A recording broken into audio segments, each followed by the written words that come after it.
Well, hello there. I'm Mr. Insurance. You know, the plan that you and your employer just signed up for during open enrollment is January now. It's so time for our first road trip together. Oh, Mr. Insurance, I'm so excited to meet you. It's just super exciting for me to have a new job and a new insurance because I have lots of stuff I want to get done. Great news. Let's hit the road then. Oh, gosh, I'm sorry. I was just going to get into the car now and start driving. Oh, my no. You and your employer did all the driving you're going to do. Your employer picked the specific things your plan will offer and pay for, and you picked me from your various choices at work. Your driving time is over. Now I'm in the driver's seat from now on. Oh, okay. I guess I didn't realize how this all works, but you're going to go in with me to all my providers, right? So that I can use you and not be on my own, self-pay. Well, now, Missy, that all depends. Depends on what? Depends on if you and your provider follow all the rules and don't try to do something that your plan doesn't specify. Rules? You mean they're rules? What's my plan you keep talking about anyway? I'm glad you asked. I have your plan right here. Oh, wow, this is really heavy. Well, now, Missy, of course it is. Every plan has lots and lots of information and rules that are difficult to understand and hard to follow. But everything you need to know is in your plan. You just have to find the rules, read the rules, and follow the rules. Oh, okay, it's all in here. Will you help me? Of course. That's why I gave you a card too. It has some information on it as well. Trouble is, people don't really read the card or the plan all the time. They don't really follow the rules on the card or in the plan. And when that happens, it can take a long time to get the care you're after and maybe cost you a lot of money, more than it should sometimes. Oh my, that doesn't sound good. It's not, for you at least. Anyway, let's hop in the car and we'll be on our way.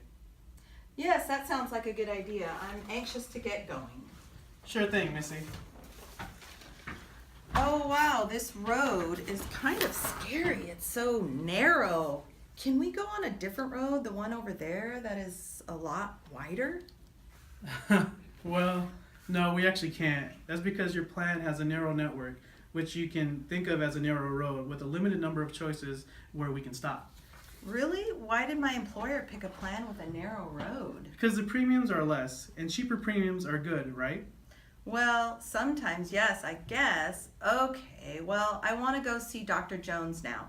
He's my primary care physician, and I just love him. I think he's kind of sort of over there somewhere. Dr. Jones, did you look inside your plan there to see if he's in network?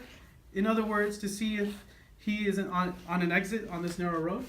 No, let me look. No, I don't see his name as an exit, as a doctor who is in network.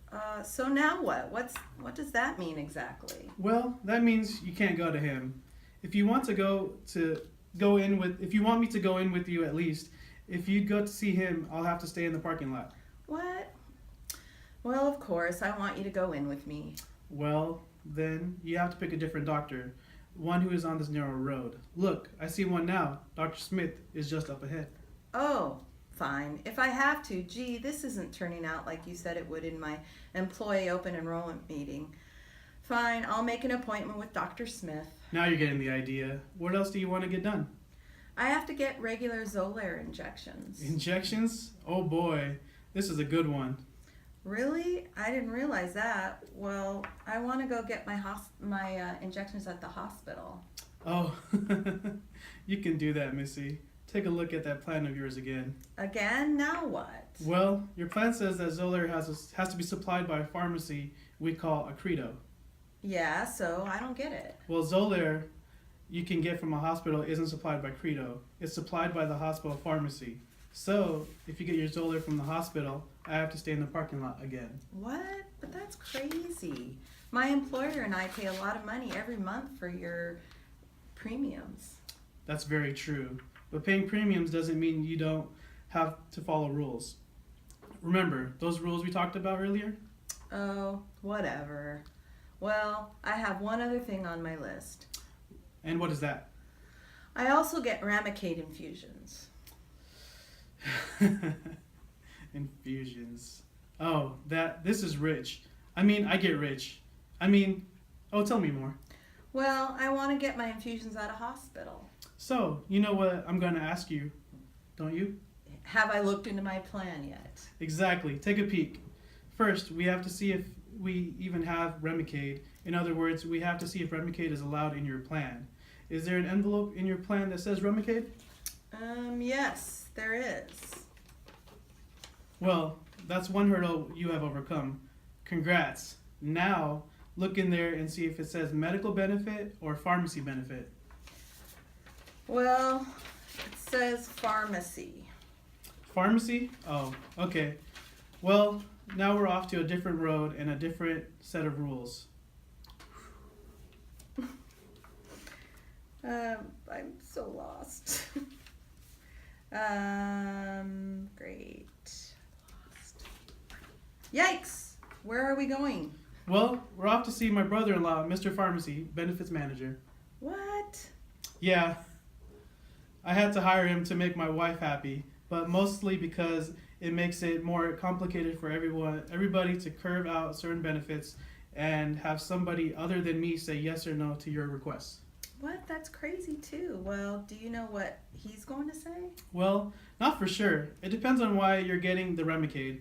But the last time I had someone in your company in the car with me, he did say yes, but he said the patient had to get Remicade from an outpatient freestanding facility. What's an outpatient freestanding facility? Well, it's easier to say what it's not, and it's not a hospital. Not a hospital, but I wanted to go to a hospital. Well, you can't. If you want me to come inside with you and not stay in the parking lot. What? I'm starting to wonder why I ever picked you. Well, this is it. I've had enough. I'm a fighter and I want to fight this. I want an exception. Well, you can try that if you want, but what's happened in the past when you have tried to do similar things? What always happens when you ask for an exception or don't follow the path of least resistance? What happens in life when anytime you are not following the guidelines? Anytime you are asking for something out of the ordinary, like when you transferred colleges instead of just staying where you were at, or when you changed majors. Well, it took me longer and there were even more rules to follow and it took more time and I had to write a bunch of stuff and convince a bunch of people about what I wanted to do. Exactly. It's the same idea here. If you got your Remicade at the stop up ahead on this narrow road here, you wouldn't have to do all that stuff. Man. Of course, it's completely up to you what you want to do.